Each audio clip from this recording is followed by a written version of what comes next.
कोपरगाव शहरातील मोठ्या पुलावर सायंकाळी सुमारे 6 वाजण्याच्या दरम्यान कंटेनर व दुचाकी यांच्यात भीषण अपघात झाल्याची घटना समोर आली। या अपघातात दुचाकी स्वाराचा जागीच मृत्यू झाला असून एक जण जखमी झाला। मिळालेल्या प्राथमिक माहितीनुसार दुचाकी क्रमांक MH17 AP 5006 वरून 2 जण प्रवास करत असताना मागून येणाऱ्या मालवाहू ट्रक क्रमांक HR 37 E 3526 याने दुचाकीला जोरदार धडक दिली। या धडकेत दुचाकी चालक वसीम चांद शेख वय वर्ष 27 यांचा दुर्दैवी मृत्यू झाला।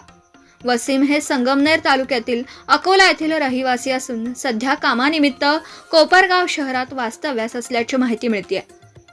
या अपघातात दुचाकीवर सोबत असलेले विजय माधव भगत हे किरकोळ जखमी झाले असून त्यांना उपचारासाठी कोपरगाव ग्रामीण रुग्णालयात दाखल करण्यात आले।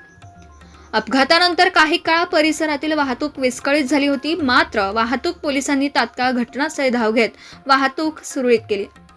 दरम्यान अपघातानंतर नागरिकांनी संबंधित कंटेनर अडवून ठेवला।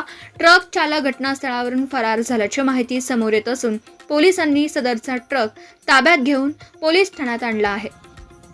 या प्रकरणी पुढील कायदेशीर कारवाई सुरू असून अपघाताचं नेमकं कारण तपासातून स्पष्ट होणार असल्याचं पोलिसांकडून सांगण्यात आलं। सम्राट न्यूज साठी संपादक अजय विघे, कोपरगाव।